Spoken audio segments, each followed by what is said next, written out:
Coming to you live from my apartment. It's Rob has the podcast, and now here's the guy who's all pumped up to hear about that Kevin Schluber. I'm Rob Cesternino. Hello, everybody, and welcome back. Sunday night West Coast edition of the Big Brother 19 recap. We got a very fun show, 1 week in the making here today, because we were supposed to talk to this person last week, but divine intervention prevented that. There was a terrible blackout, but now here she is with us to talk about everything going on in Big Brother 19 and much more. The great Karen Singbeil. Karen, how are you? Hey, good, Rob. Hey, hi guys, how are you? Good. So nice to see you here on the podcast. You were so much fun. That probably there are some people listening to us here tonight that may not have seen you on Big Brother Canada. Karen, can you tell us a little bit about yourself? Okay, I am a mom of 3 boys. I am a diehard fan of the Big Brother series. I love reality TV. I tried for 5 years and I got on to torment that Kevin Robert Martin. Yes. And a finalist in Big Brother Canada 5. And probably, if it wasn't for a bitter jury, would have won, right, Karen? Yeah, I don't think so. All right. I'm very excited also to have with us here tonight a man who always lands on his feet, the great Brent Wolgamott. Brent, how are you? Dun, dun, dun, dun, dun. I can't believe they actually don't copyright that. Like, I think you're not allowed to sing on the feed. Yeah. I think that Calliope song is like something somewhere written by somebody who gets royalties. So he's either doing a really bad job of singing it or they just don't care. Okay, Brent with the copyright law. Brent, last night I listened to your episode of the Taryn Show podcast. A great listen. Thanks, Rob. It was a lot of fun talking with Taryn and getting to talk about everything that's happened in my crazy life. But honestly, I cannot compare to the woman who's on the show with us today. Karen, okay. Karen, I'm the biggest fan of you. You're so amazing. I love watching you. Taryn Show. This is from the first episode. Yeah, it's the Karen Show. I did the Karen Show. Now I'm doing the Karen Show. You're so great, Karen. I'm so happy to be here with you. Brent, my one fan. Thank you. All right, let me just open this up to your questions. Hashtag RHAP. If you want to get in some questions for Karen here tonight, we will be taking them in just a little bit. And very excited. Thursday night, we will be in New York City for our big live show with Eric Stein and Johnny Mack coming up on Thursday night in New York. Tickets I think there's about 9 tickets left if anybody wants to jump in. Don't be like a Johnny come lately, because you're not going to get it. Go to robhaswebsite.com/BB19 live. All right, Karen, let's first, what are you thinking of Big Brother 19? Are you enjoying it? Yes, absolutely. I love all the BBs. I don't care who's on there. Give me some drama, some crying, some pot slamming, something to entertain me during the summer. Yes, okay. I do. Now, Karen, for the uninitiated, they may not know that Big Brother Canada featured returning players Yes. coming back into the house. And I think you know this, that my favorite moment with you was in the first night of Big Brother Canada, when you famously said to returning players, "This is why none of you all ever effing won the game." And so here is Paul, though, but he has come back and he has really dominated the action. Has that ruined it for you? Do you feel like, Yes. Paul, I liked you in Big Brother 18, but now I don't like you here in Big Brother 19? Okay, you're in my head. That is exactly how I feel. I'm like, oh my God. That's how you feel about everybody. I liked you. What happened to you? He can't get through the door with his ego. I don't like the ego, Rob. I don't. It's like, I just need somebody. I need an Ika Wong to take him off the throne. Who's going to do it? Yeah, well, that's been a question that we have debated a lot so far this season. So let's talk about tonight's episode, which really started off with Jessica's reveal, where she said that she has this power, and then everybody was very curious about what she was doing. To me, I think that this was very confusing in terms of the way that she handled it, Karen, because she really intimated, hey, I've got this power and we've got this advantage, so Cody and I are going to be safe. But then she was very vague about the specifics of what it was going to do. And she never really, like, she just like sort of like was a little passive aggressive and really tried to be cute and dance around it with Paul. And ultimately, her and Cody ended up on the block. And she talked about with Cody, like, oh, this is her poker face. You know, Cody, you don't play in the competition because we have to be coy. But it seems like that was a mistake, Karen. Yeah, I agree. So first of all, her outing it, I think that was a bad move. She should have just kept her mouth shut and not outed her hex anyway, right? To be able to halt the the elimination. Then why Cody went against his gut and listened to her and didn't go try to play in that. I was shocked at that. I'm thinking, oh my God, really? And now she's trying to, well, we don't do spoilers on here, or do we? We'll get into the live feed later on in a little bit. Okay, so, knowing what I know, I think, no, bad, all the way around. Like, very disappointed in this because she screwed up her HOH with the POV, had the power, and now this is going on. I'm very disappointed. Very disappointed. Brent, you and I were talking on the Friday morning update about how, okay, well, was this maybe the best possible move for her to announce that she has it? And then ultimately, was there a way that she could have played it? But it seems like that she sort of had this half measure where, hey, I want you to know that I have an advantage. And she just thought that people were going to sort of be afraid. I guess that she was trying to go for this, Mike Boogie, Big Brother All-Stars type move of, I've got this power. It's really powerful. You don't want to mess with it. So go somewhere else. Yeah, I mean, first of all, I was here for the TV moment, as I mentioned previously. I mean, it was great. I love seeing a bomb like that dropped on live TV. The host didn't know what to do, Julie, obviously, and the rest of the house guests didn't know what to do.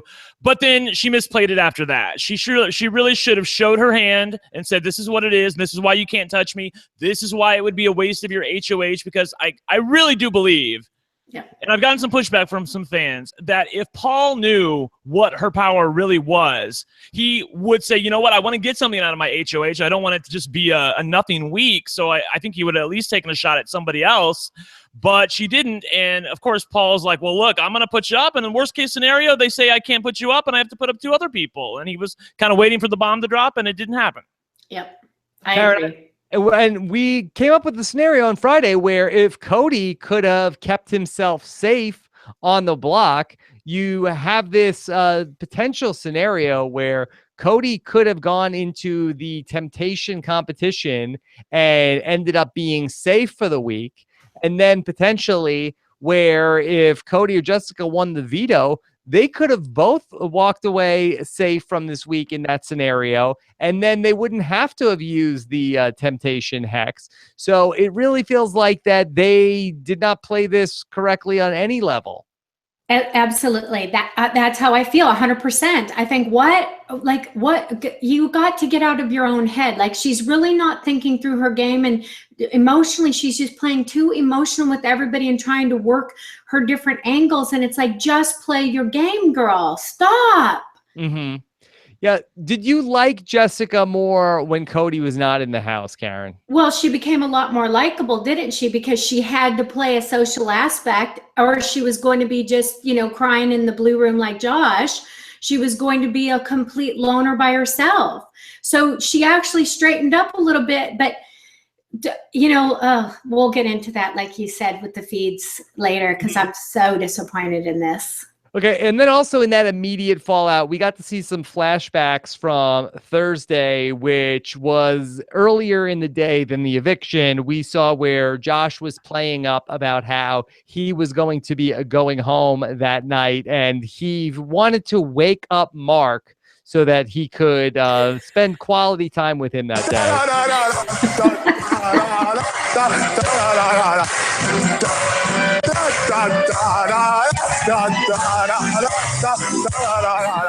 We only got 8 hours of bonding. Okay. So, yeah. Karen, let me ask you this, because I was watching one of Taryn's updates over the weekend, and he was talking about that Cleo the Leo had said, if you want to understand Josh, that the only way to get in his headspace is to recognize that he is trying to be Ika Wong. Do you feel like, is that a fair assessment of Josh?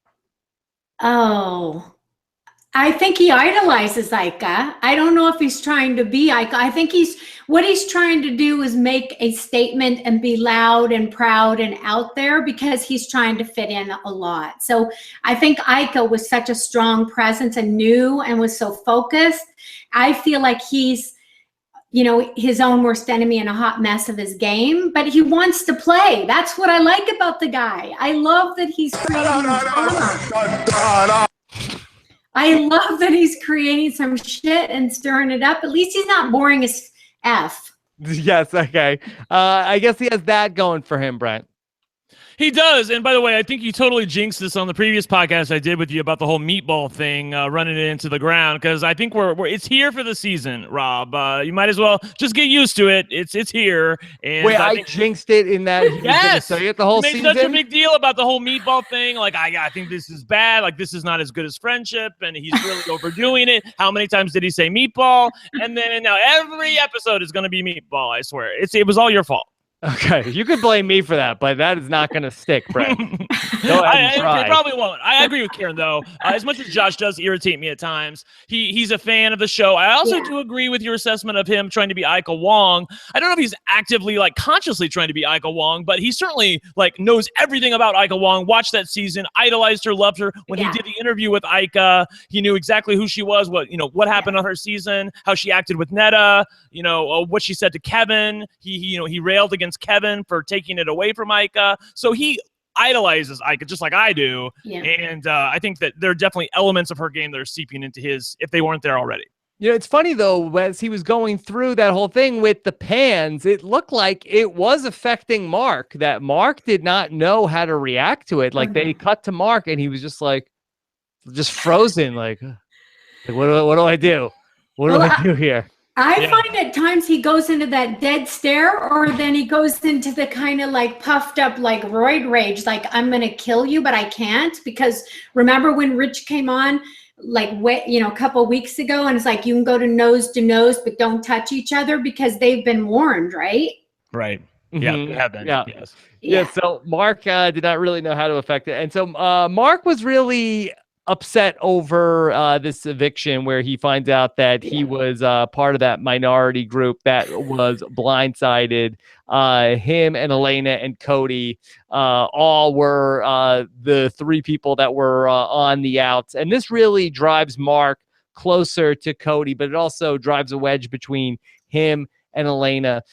Karen, what do you think about the Mark and Elena tension? Well, I think it's Paul that's doing the wedge. Paul's working his magic on both of them and getting the wedge, and just basically they're his little soldiers that are doing what he wants. But I mean, really? You throw your guy out that fast? Have you watched the show? Usually pairs are pretty strong. You got a pair or a trio. I'm just I'm not a big Elena fan. Why, Sorry. Karen? You know what? I don't know. Even from the beginning, her and Jillian, I both said, I won't even remember those girls' names. That's just I'm a fan of the show. So you always have different characters. It's ball teams that you like and you don't like. I don't know why. I don't care for her that much. I don't know what it is. She's a little safe. It feels to me like that. I don't know if Karen agrees with me on this, but I want to like Elena. I really do. But I just want her to open up her eyes and kind of wake up. I want her to get woke, and I want her to realize that this vote was not an accident. You need to wake up and smell the coffee, sister, because you're in trouble. And I feel like, you watch her going back to Paul and trying to, and I realize he's the HOH, and so anything she says to him may or may not be true. But from me watching her on the feeds, I feel like that was pretty true, that she really still believes in her relationship with Paul, and I feel like that's going to be her downfall. I do too. Karen, I agree. What did you think about Paul's decision to ultimately try to call this bluff, where he's getting this information from Jessica? He seems to get frustrated with her and say, you know what? I don't want to hear it anymore. You had your chance. Yeah. I'm going to put you on the block. I need to see what's going on. Yes. And so he ends up going with Jessica and Cody as his nominations. Did you feel like that was the right course of action for him? Well, I think that either way that he was going to have them on the block one way or the other. I mean, he's trying to work with everybody else, the other 8 of them. So, I mean, who else was there? It's like she was trying to bluff him not to get her, put them up, but yet who else was going up, honestly? Yeah, the real problem for him ultimately ended up being that Mark wins this temptation competition, which really did eat up a lot of time in the middle of the episode. I mean, we spent just 8 minutes on Whistle Nut not doing good in the Bowl Arena competition. Yeah. And Brent, that was a real time suck in the episode, this whole competition. Yeah, I would have liked to see more about the fallout from the vote. There was a lot of stuff being said behind closed doors about, this is our story, or what was the story? When did this plan happen? How did this flip? You didn't hear anything on the episode about, why they voted out Ramses, what they were telling Jessica and Cody, that he had $25,000, that he was acting sketchy, that they were afraid of him for the HOH competition. None of that made the episode because it was all about this temptation competition, which was fun. And I like this aspect of it. I'm on record as saying I like this element of the game, and I wouldn't mind them even keeping it, but it did seem like that our strategy and character development suffered in favor of this competition. Karen, what do you think of the strategy that Paul tried to implement of having a bunch of his allies just try to stack the field of make it so somebody like Mark couldn't win? Did you think that while it did not work, that the concept was a good one? You know what I always think? I mean, he needed to have some kind of backup plan if Jess and Jody were telling the truth, so Mark could have gone out the door. But now where are they? Now what's going to happen? I don't think Paul really believes her at all that she has the power to stop this vote this week. And when it happens and his HOH is ruined, I'll be the first one laughing. Yeah, at this point in the episode, after he made these nominations, he does not believe, even after this episode, in that hour after this, he still doesn't believe that she has anything. No. So, he's going to be surprised come Thursday if she uses the hex. I think so too. We saw a lot of people from Paul's side also offering to go up on the block as pawns for Paul. Karen, does that just make your head explode when you see that? Yes, because you saw the Monday meltdown in my season. Your ass never. I don't care. Pawns go home. You don't want to sit in that seat if you want to stay in the house. They need to get some paranoia. Everybody needs paranoia. Everybody needs it. You don't want to go home. Yeah, you're supposed to be staying in the house. I don't give a shit. How you do it. Stay in the house. You don't offer yourself up as the lamb, the sacrificial lamb, or the pawn ever. You're trying to stay, people. Well, things are, Rob, I will agree with you a little bit, but in a house this divided, this polarized, I mean, if there's ever a time to volunteer, I guess this is it. But on the other hand, if you're not on the block, you can't go home. So there's that. If you're on the block, there's always a possibility somebody could decide, you know what, maybe there's a house meeting. Maybe there's a fight that happens the night before the eviction. Maybe there's a power in play. You just don't know when you volunteer to go on the block, especially with these temptations in play. No, I would be scared to death with these temptations. I would be scared too. Karen, it seemed like that for the first time this season, we actually saw Matt on the show. Did you notice that as well? Who? Yeah. Which one? This guy who eats the cereal like this? Yes. He has a name? He has a name. What is he must have got 4 or 5 confessionals tonight. Does he have a full name or just one name? Yeah, I think he has a last name. Is his name his real name or his nickname? I think that's his real name. I don't know him, so we can go on. Brent, do you feel am I out there on a limb that he has sort of become a bit of a presence on the show? I guess a little bit of a presence. Yeah, I'm with Karen on this one. There really wasn't much Matt there. I mean, Well, that's feed. Well, this isn't spoilers, but Matt said something to the effect of, I've been trying to play a really low-key game this season. I'm like, no shit, really? Mission accomplished. Nailed it. Nailed it. Yeah. Yeah. Okay. Yeah. So we saw then Jessica a couple times then try to talk to Paul again before the nominations about how she wants to know, am I going to be blindsided? Can you tell me what you're going to do from Paul? But he is not really giving any information to her either, Karen, at this point. But she's sort of like, is there anything you want to ask my opinion about? She really was not being direct with Paul at any point in this process. But I mean, don't be direct. Just make up some lies or have a conversation or lead him down some other path. Like do something. Mm-hmm. Like, just the non-commitment and the non-existence of the conversations is he just dictates. And everybody goes, okay, Jim Jones, where's the Kool-Aid? It's like, come on. Yeah. Rob, the problem was that her pride got in the way. She was insistent that Paul come to her. She's like, I want him to come to me. He's supposed to come to me. He was going to want to know what this power is. And she kept reminding Cody that, in the Big Brother game, you cannot lie about a power that you say that's in the game. You can't lie about that. That's called using production as a strategy. So she's counting on the fact that Paul knows this and that he's a vet.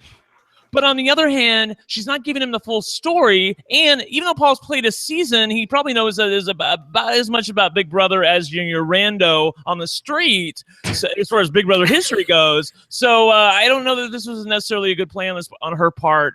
And she couldn't have played this worse because, again, it was a half measure. And she, in going to him and seeming sketchy, like, do you want to ask me anything about it? It just made her look worse. Like, of course he's going to try and test you to put you up.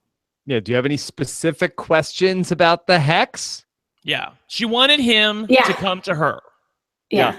Now, Paul got to have some time with Elena, and it really feels like that he's feeding her such a line of BS to her, that she got blindsided, and you would think that she would be like rightfully upset about this, but he's trying to like tell her like, I've got you as part of this bigger plan that I can't tell you about, and we may need to vote your showmance out of the house, but it's all I'll invite you into this bigger plan, Karen. I mean, how many red flags do there need to be for Elena? Yeah, how many? That's what I keep sitting there saying to myself, like, come on, really? Are you playing the same game? Like, are you playing the same game? I don't get it. No, that's the thing, Karen. She's not playing a game like you played. She's not playing a game where she doesn't care if she goes home. Like she's playing a safe game. She wants to make sure she doesn't go. And all these people want to make jury. That's all they ever talk about. Okay. That drives me crazy, doesn't it? Yes, who talks about that with the jury? That means you're a loser. If you're in jury, you're a loser. I don't understand it. But anyway, like I said, she's not playing a game like you played because she is trying to just ingratiate herself with this side of the house. I guarantee you, if she had won HOH, there's a reasonable possibility that Paul would have convinced her to put up Jessica and Cody. I really do believe that, even though she was on the wrong side of the vote. So I don't have a lot of faith in her, Rob. I don't either. Karen, do you feel like that Paul is going to win the game, or do you think that there are starting to be some cracks that are forming? You know what? I saw cracks in the last 2 days, but not very strong ones. Like, I think the first ones are going to be, I'm hoping, was going to be Whistlenut and Kevin to go after him, and Christmas. I saw cracks in her today, and I'm thinking, please do it. Mm-hmm. Yeah. Please.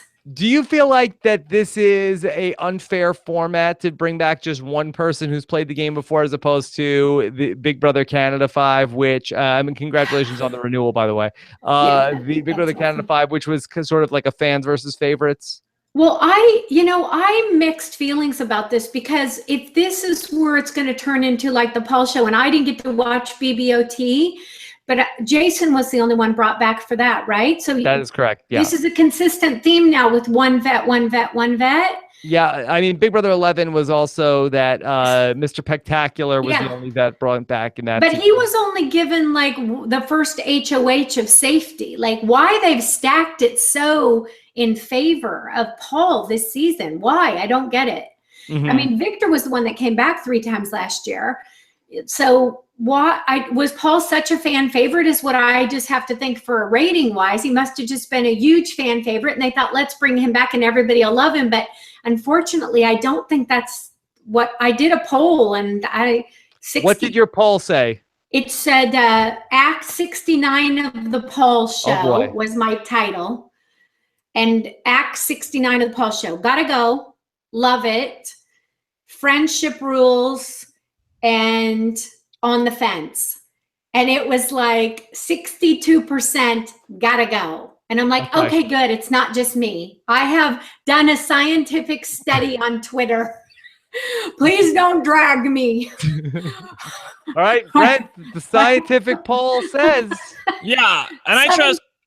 It's okay. I trust Karen's polls a lot more than I trust Taryn's polls. I'll tell you. Taryn's, right? Taryn's always putting up a damn poll. Anyway, I do feel like that. I agree with Karen here because look, the thing is, it's like you had some candy and you really like the candy, and so you ate it all season, and then you get the candy next year again. You start eating it again. It just doesn't taste the same. You're kind of sick of it. I'm kind of sick of seeing Paul on my TV screen. It wouldn't be so bad, I suppose, if there were like other vets in the house because we'd be seeing everybody. But Paul is such a good narrator, so of course they choose him to narrate everything. They choose him to narrate competitions that he's not even in, Rob. So that's why we as super fans get sick of him. I know, but I feel like that it's probably he's playing really well. Yes. He's doing everything he can to be entertaining. I don't know what else people like. I know people like want him to have a fall, but is there anything that he could be doing that is different? Like I know Taryn talked about this over the weekend. People complain, oh, Derek was so boring. I mean, Paul is never boring. Maybe he tries too hard with the catchphrases and stuff like that in the diary room, but I really feel like he's playing his ass off. And on top of that, he's really bringing it in the diary room, just like, the production would have hoped. I feel like you've got like an Elroy, this star quarterback with a farm team. Like Elroy. He's the star quarterback, Paul, and the groupies are the farm team that haven't quite made it up to the majors or whatever. But who's Elroy? What isn't John? What was it? John Elroy? What Elway? Oh, Elway. Elway. I know you're talking about the so son from the Jetsons. I look at it like it's like just not even on the same playing level. If you threw a couple vets in there, like ours had 8, but look, the egos took over and disintegrated, right?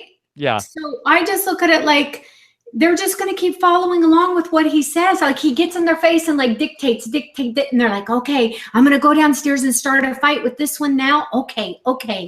I mean, it's great for him, Rob, because he's going to win the game. But as a fan, no.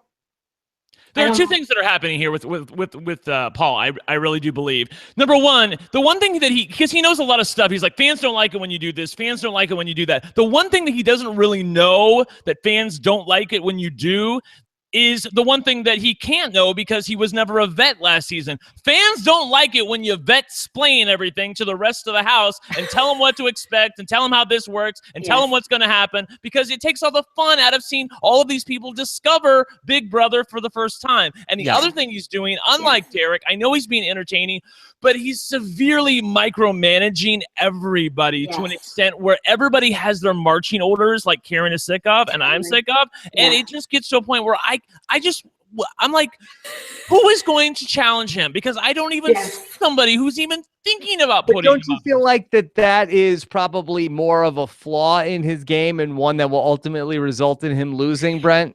Like, can't you see the potential cracks maybe starting there? I mean, there's still 2 months left of this game. I'm trying to transport myself to last season when how did you feel about the cast this season? And I'm like, people I hated, I ended up loving. People I loved, I ended up hating. Always. So there's always a possibility if Paul gets on the downside and it's him against the world and he has to pull out a few comps, I think that you'll see him shoot to the top of Jokers and I'll be there going, yes, queen. So, but right now, I don't want to see him anymore because his ego is so big, and I can't. No fans like it when your ego is this big and you literally are like master of the universe and control everything. Karen, I really totally think though that Paul has been well served though by having Jessica and Cody in the house. I think this was actually a net positive for Paul that Cody came back and really ended up being, him and Jessica reconnected and ended up being a big threat in the house. Like in that week where Cody was gone, where Paul was trying to make it seem like, oh, Dominique is the bad person in the house. I feel like that was probably pretty thin soup. And at least Cody coming back was like a clear and present danger that he can keep all of his minions pointed to of like, hey, they're the bad people. They're the enemy. Once he loses that's when I think that people are going to start to look inward and say, Paul is the guy that has to go home. Absolutely. But I'm thinking, shouldn't they be thinking about that now? Like setting themselves up for that? That's why I'm like, I can't believe they're not there already knowing what's going on. It's like, come on, you guys. They are at day 40. Now, Karen, I've been waiting to have you on so we can get your take on Kevin, not just because of the famous interactions that you had with Kevin in Big Brother Canada, but you also talked a lot about being the older person in the game and how challenging that was to sort of have this age divide between you and the majority of the house. So how do you think that Kevin is doing with all that? You know what? I think he's doing well as well because he has the 7 kids and he has good social relationships, and he's doing exactly what I tried to do is he's getting them on different sides that they have their own little groups. And so then hopefully he'll get an inside to hear, who's thinking of throwing out who next or who's working with who. And hopefully he can get that angle and work it because he's got 7 kids. He already knows how, and he's got the life experience. I love him. Love him, love him, love him. I'm so glad that the old people are staying around, including myself. Yes. Do you think that he's done a good job because he's actually come in and played a bit harder than I think people expected him to play? I think sometimes he goes and then he plays that kind of dumb role. He is so smart and he knows exactly what he's doing. And I just love to see the manipulation and him weasel himself in and out of what he's going to do. Like he knows numbers. The other day he was talking about gambling and, he could do a lot better than he wants to in these comps, but that's his part of his angle. It's just shtick. Karen, if Kevin makes it to the final 2 and people don't vote for him, do you think is there an issue with the game in terms of how players are voting, especially if Kevin along the way, really played it up that he didn't know what was going on at times? Like, is that a hard pivot for him to be able to sell to the jury of, no, I actually knew what I was doing the whole time and that you should vote for me even though I duped you?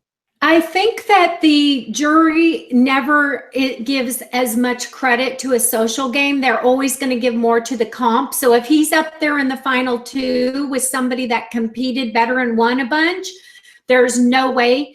But he's so likable over this cast, I can't see him not winning if he gets to final 2, honestly.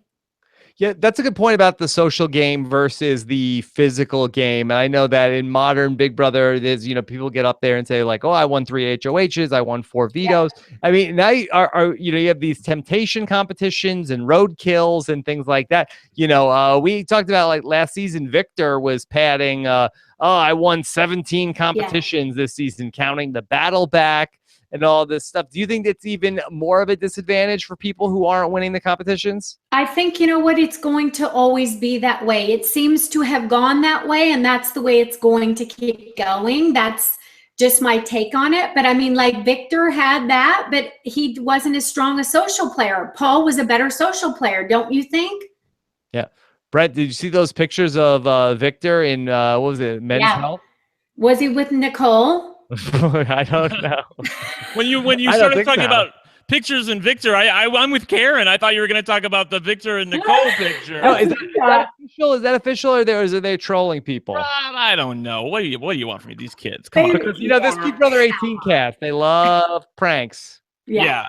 I don't know. I'm not sure what's going on. I didn't see his pictures, but Victor's obviously a very high guy. But the thing that I keep reminding people, any chance I get, is that, Paul wasn't that great of a player last season, even though he made it to the final 2. He had his best partner and ride or die come back into the house 3 different times he was there. Yeah.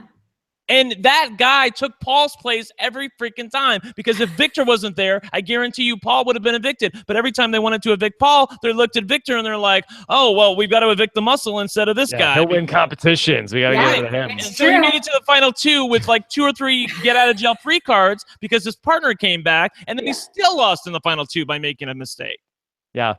Okay, I want to get to some of your questions here with Karen, and let's bring up number 1, and this is from Kristen C, who says, did the Den of Temptation voice guy call Alex Alice when announcing the house guests who were competing in the new competition?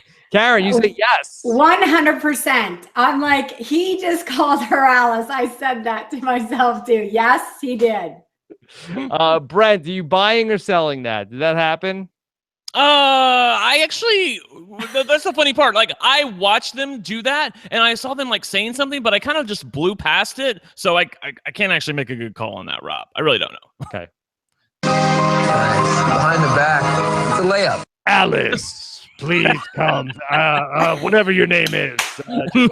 Karen. Well, that's good to know that he made that mistake. I always thought that like they had pre-recorded these, but obviously like he's right in there doing it right on the microphone. They do it live? Yeah, seems like it. Okay. Gary wants to know, how the hell did neither Jess or Cody or both not compete for safety to prolong life of the Hex? Brent, how much discussion was there? We saw a little bit of Cody talking to Jess about it, and Jess was like, oh, it's called a poker face, Cody. Right. But it's not a poker face if you've already told him what you supposedly have. I mean, like, you've already turned your hand over, or at least partially, so I don't really get that. Again, if they would have thought about this a little bit more. Look, here's the thing you have to understand about Jessica, okay?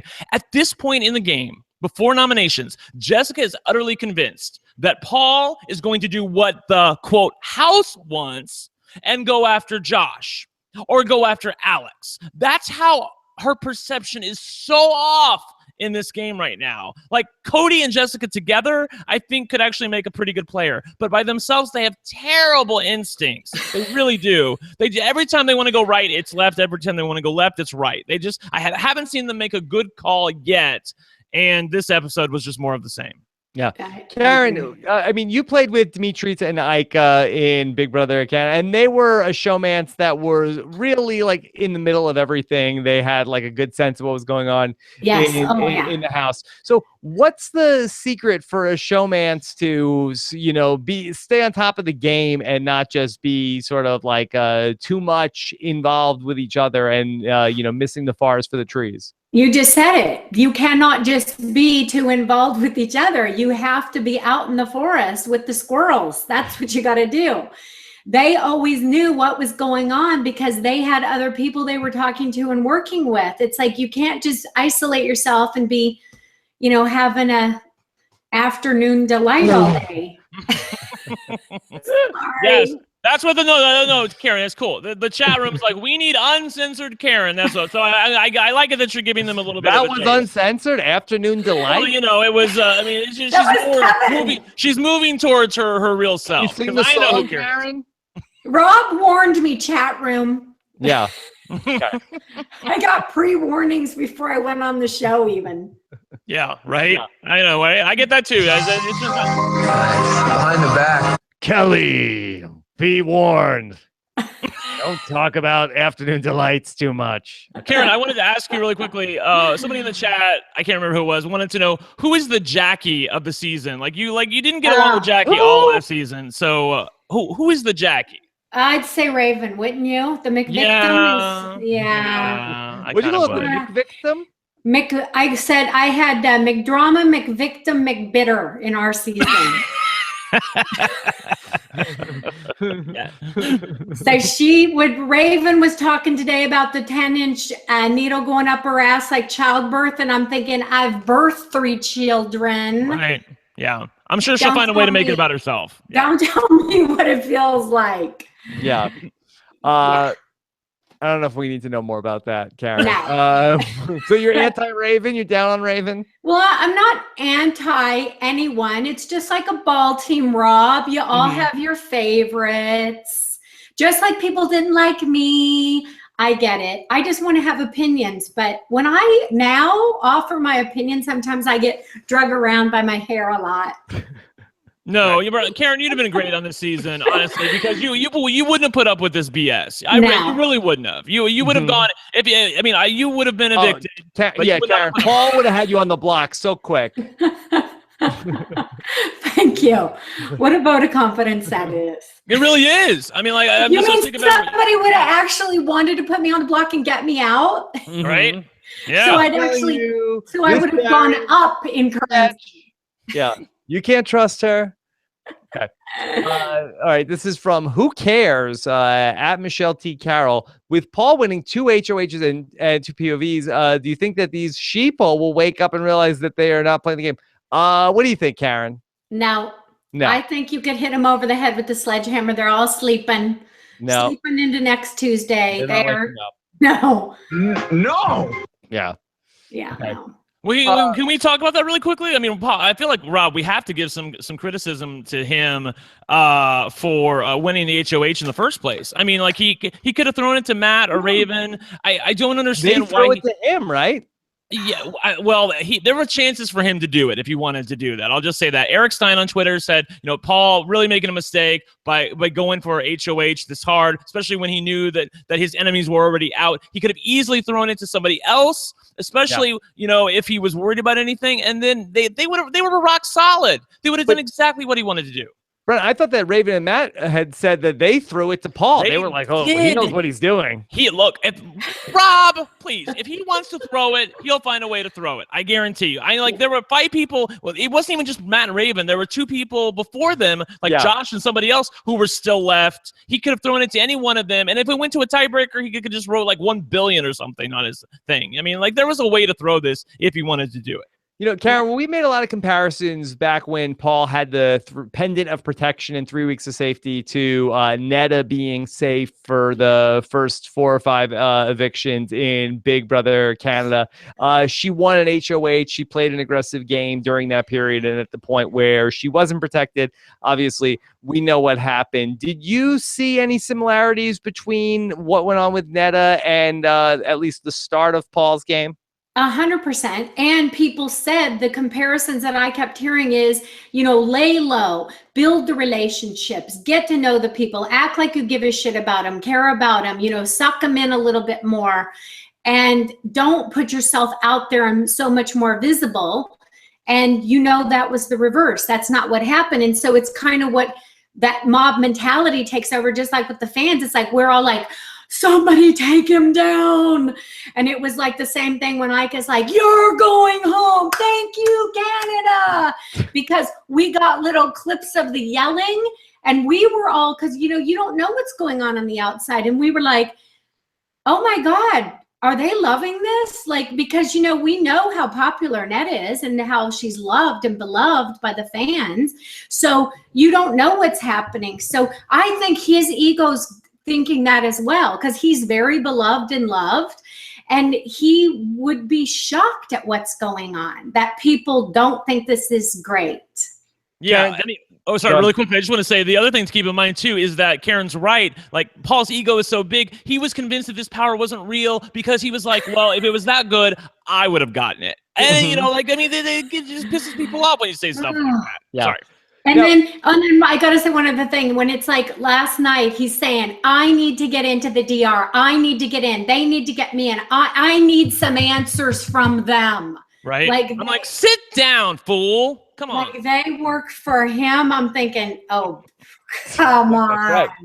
Now, Karen, do you think that Paul has the right amount of paranoia? Is that going to serve him well? Because eventually people are going to look at him as a threat. He doesn't have any paranoia, does he? He has no paranoia. I mean, I would say he has a little bit because he just he will not trust anybody else to do his work. Like he could have easily thrown a competition or two. That's a control freak, not paranoia. Yeah. It's like tangentially related, Rob. Yeah. Same. Okay. Same genus, different species. Okay.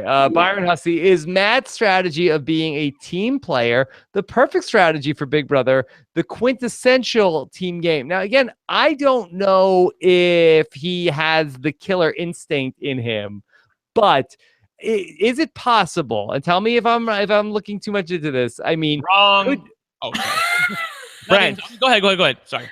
Is there a bit of a poor man's Hayden Moss in a Matt? I mean, I'm if Karen, if you want to answer, go ahead. I mean, Hayden did win it. He won competitions. Hayden won stuff.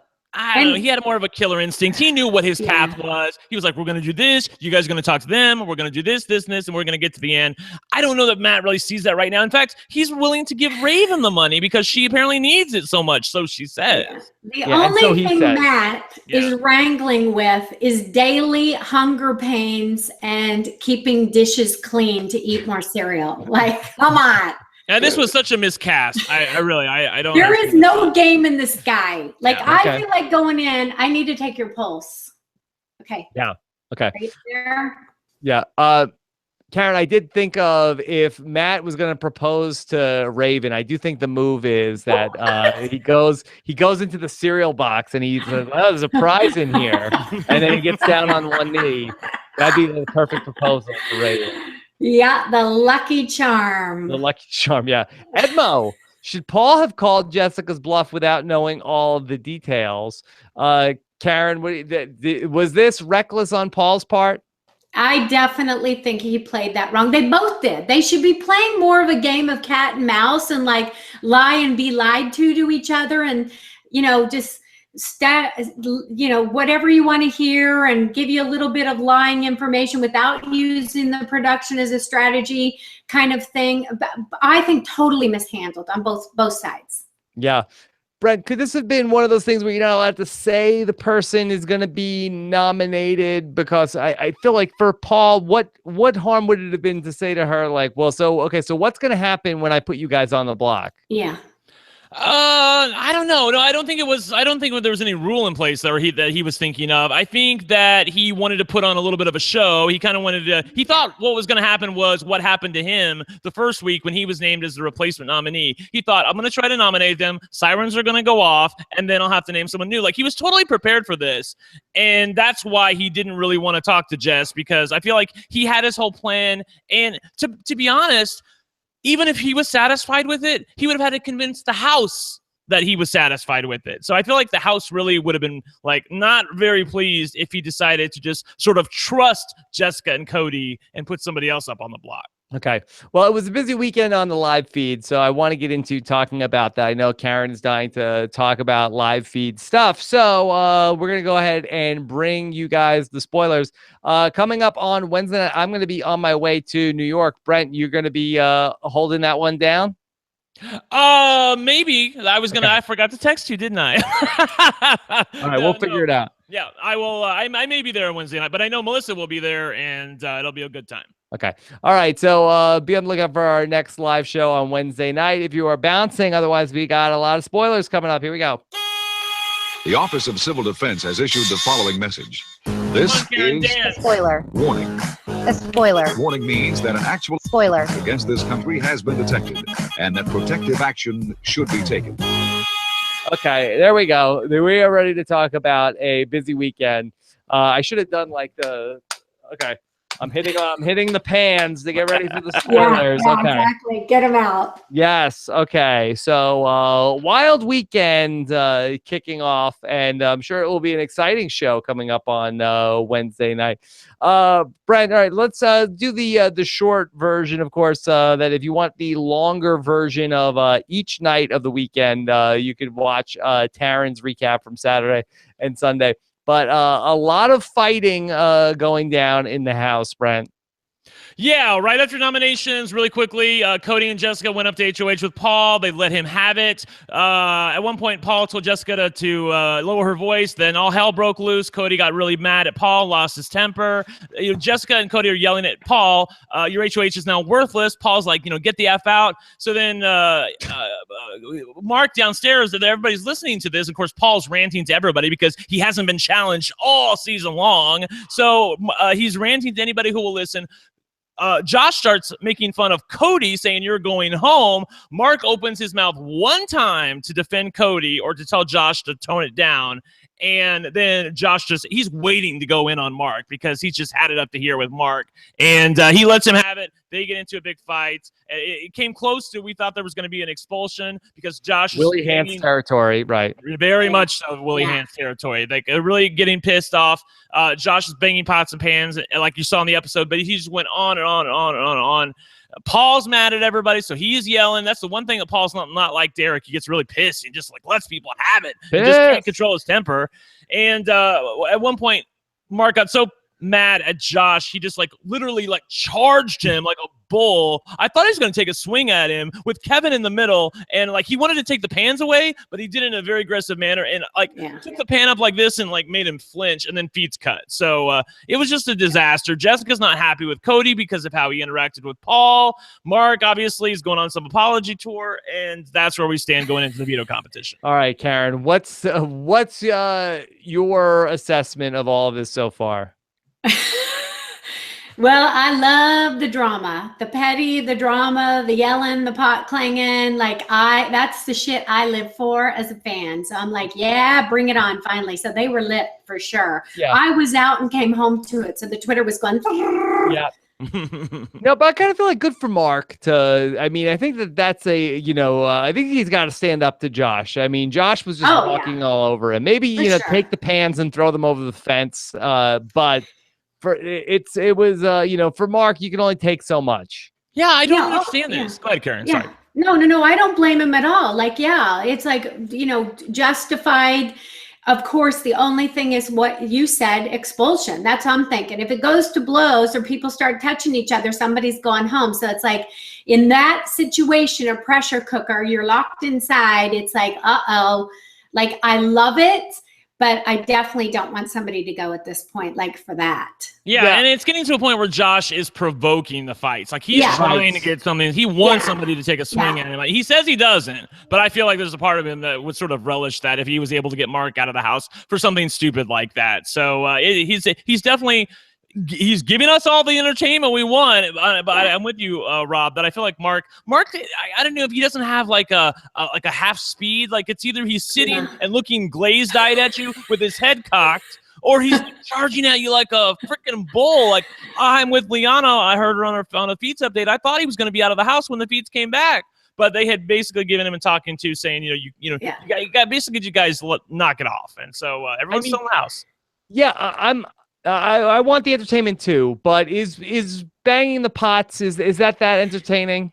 It's not that entertaining. It's really lowest common denominator, is it not? It's not that entertaining, but it's just trying to get a reaction. It's just trying to create some drama. At least he's not, I've heard the fans saying, at least he's not being racist and sexist and homophobic and everything else. That's a low bar, Karen.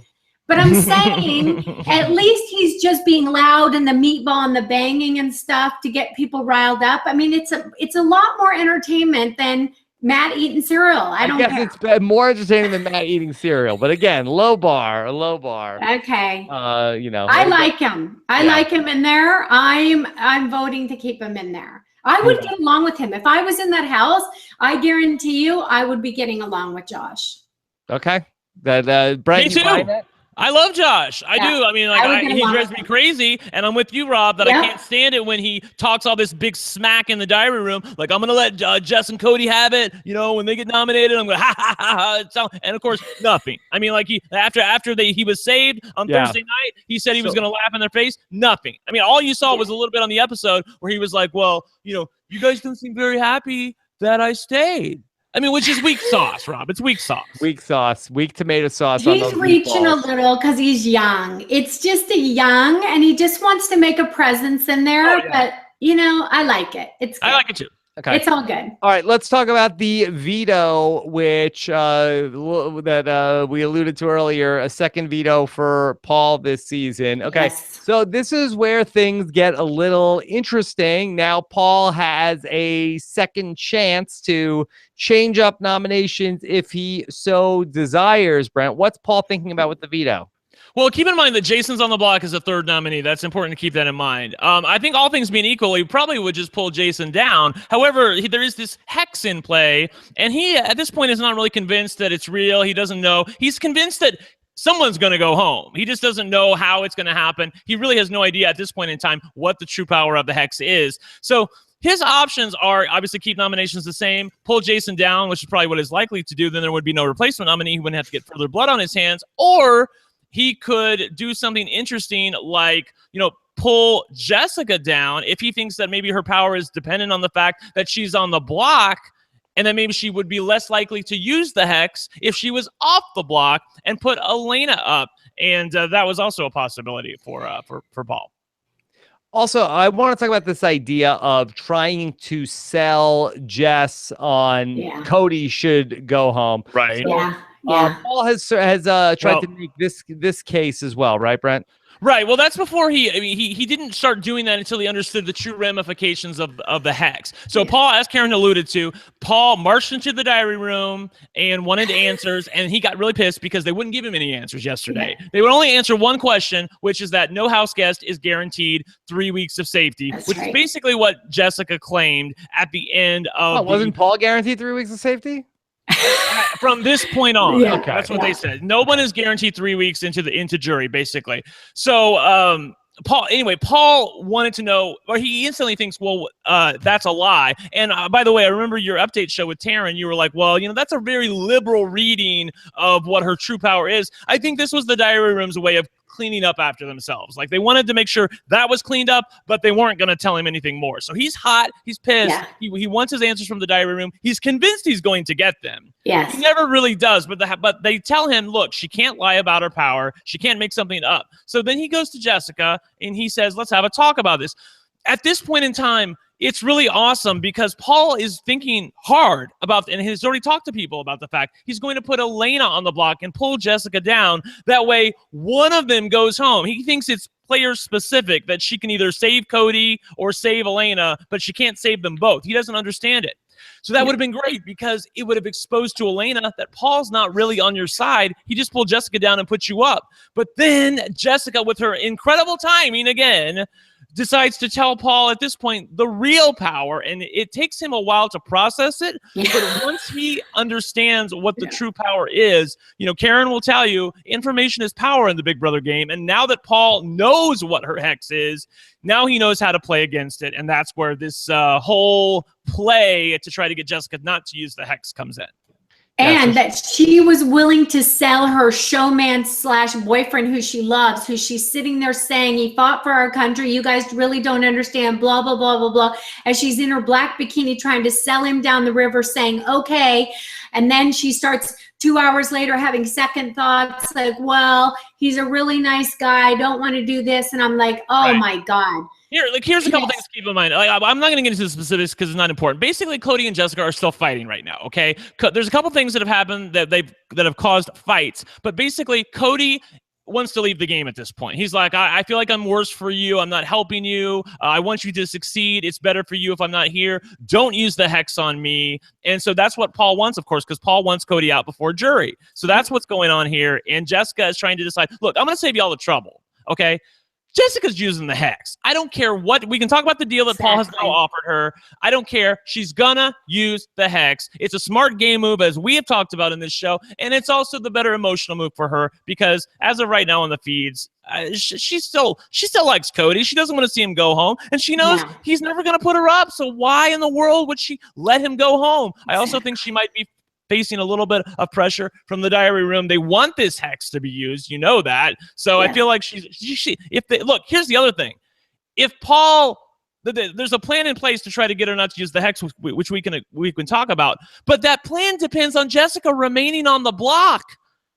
I mean, there's no way she's going to do that. If she's on the block, she's not going to not use the hex. Thank you. She has to. Sorry, there's so many moving parts. I'd rather listen to Karen talk, but there's so much crap going on in the feeds right now with Paul's plan to try to basically trick Jessica into not using the hex. Long story short, he wants her to not use the hex. Jessica entertained it because she's having fights with Cody right now. She said, look, if I didn't use this, I would want 2 things. 1, 2 weeks of safety. I don't go up on the block ever, even as a replacement nominee. 2, I want Alex out of the house. Yeah. Paul season in, he's like, okay, we got her. We got her. This is, well, everybody will just promise her everything. Basically, the people that lied to Jessica last week are going to lie to her again this week. And so they all got it. Like I said, long story short, Paul got them all in the room, told them what to do. They said, yes, master, we'll do that. They all told Jessica, yes, we will target Alex. We were going to target her anyway, which is a lie. We won't put you up on the block, which is a lie. And here we are. 2 weeks of safety is not even that great. Halting hex is 2 more weeks of safety. Yeah.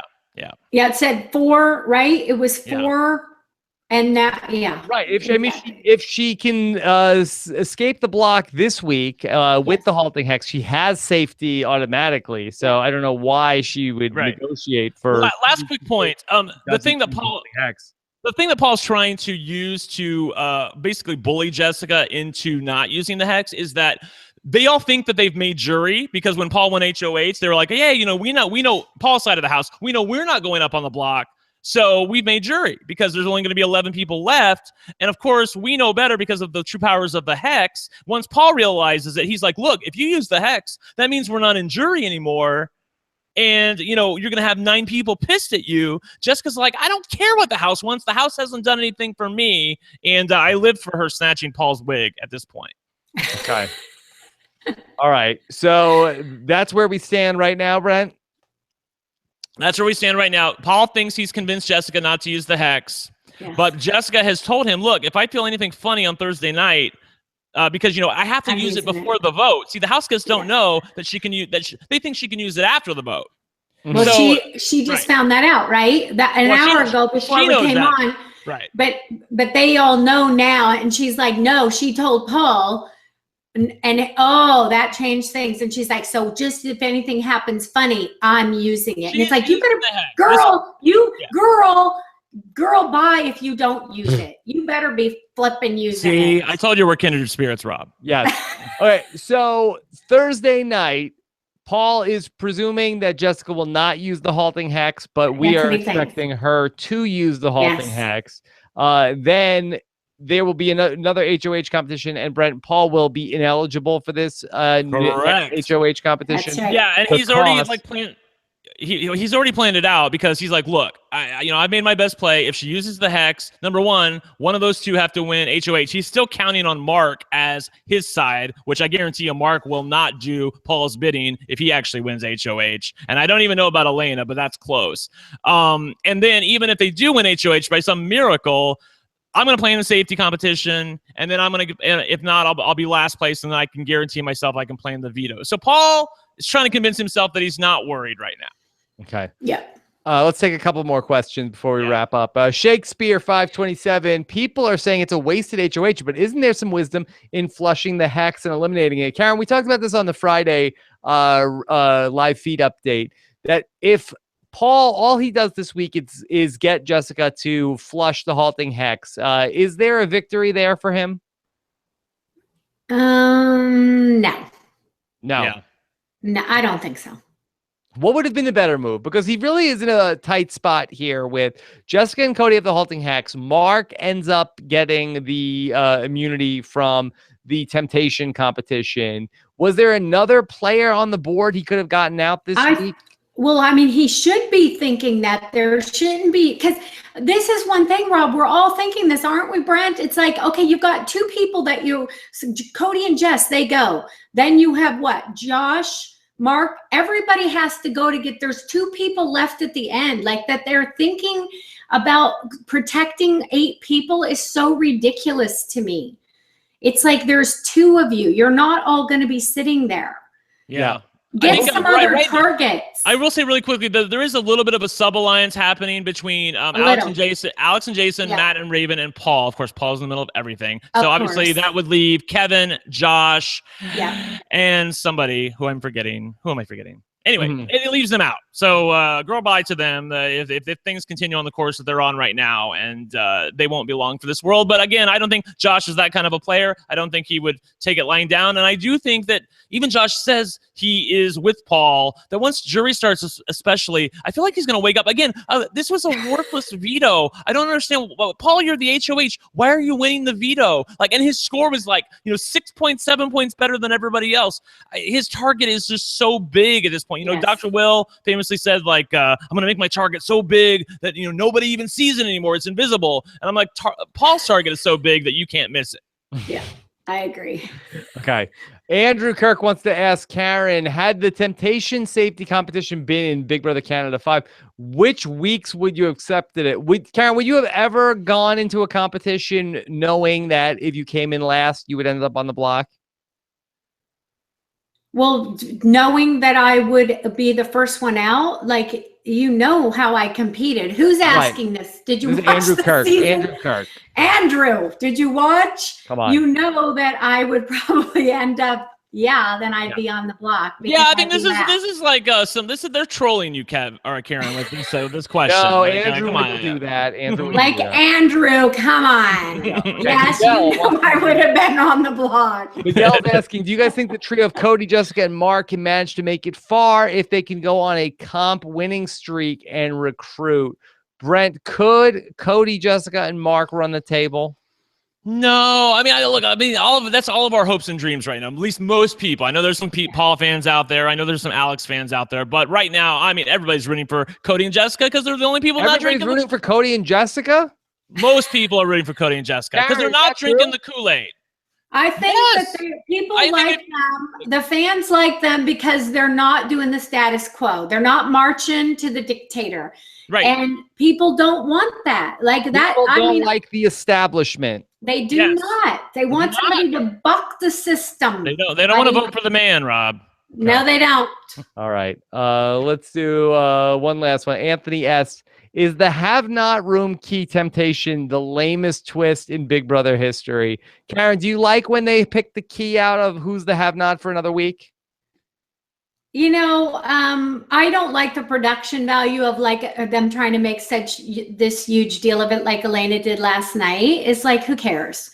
You're on it for 2 more weeks or you're off it. Like you guys can never, who haven't played this, understand how bad that slop truly is. Oh, I understand. I know. Like seriously, like it's like, it doesn't even get the effect on TV. I don't know how we could make it like reality because this is the only part of reality TV that isn't reality. Like I slept on concrete and ate that shit for a week. It was, I can't even describe it, how bad it is. I don't miss meals. Brent, I thought that John Krause did a compelling job of making the have-not key sound interesting today. Rob, it's like the medallion of power of Big Brother. Like, it's really terrible. And, like, they never even show it on the show except for that, like, one time. And besides, like, it's a big nothing burger. It is. Like, why didn't they do a competition or like a mini competition or something fun they can do in the house? Yes. Like, at this point, here's the thing. The house guests aren't even telling people, like Mark did last week, they aren't even telling people that they're going to do the key because they don't want their housemates to make fun of them if they pick the wrong key. So they're doing it in secret now, not even giving us good feeds. Okay. All right. Well, Karen, thank you so much for coming on with us. I'm so glad we were able to work it out. Follow Karen on Twitter. She's at Karen's Real, right? That's me. Yep. Okay. Yeah. Karen, can you help us come up with the hashtag tonight? Hashtag tonight. Oh, losers get a brain. Losers. I love it. I love it. Oh my God. Followers. Sorry, I had to say fuck. No, that's fine. Quit being a bunch of fucking followers. Karen, you did a great job. Please come back anytime. Thank you for having me. Having you on. Thank you for having me. I appreciate it. Okay. All right. We've got a lot more coming up this week. Of course, shows Wednesday and Thursday night. I'm actually attempting to stream the live show on Thursday night. That can always be a little dodgy. No matter what, we'll have a recording up of it after The Fact coming up, and of course the podcast in the podcast feed. So be on the lookout for that. Brent, LFC Roundtable tomorrow night, right? Yep. OG Crew's back, 8 o'clock. See you then, Eastern Time. Okay. Be on the lookout for that. Thanks so much to Scott St. Pierre behind the scenes as well. Of course, the live show coming on Thursday. And then RHAPCon coming to Salt Lake City the 25th and 26th of August. For ticket information for that, go to RHAPCon.com. Wednesday, I believe Ronnie Talbot is going to be on the show. So also be on the lookout for that. Should be a lot of fun with Ronnie. Game of Thrones fans, check out our recap of tonight's Game of Thrones. Myself and Stephen Fishback over on postshowrecaps.com. Have a good one. Take care, everybody. Bye.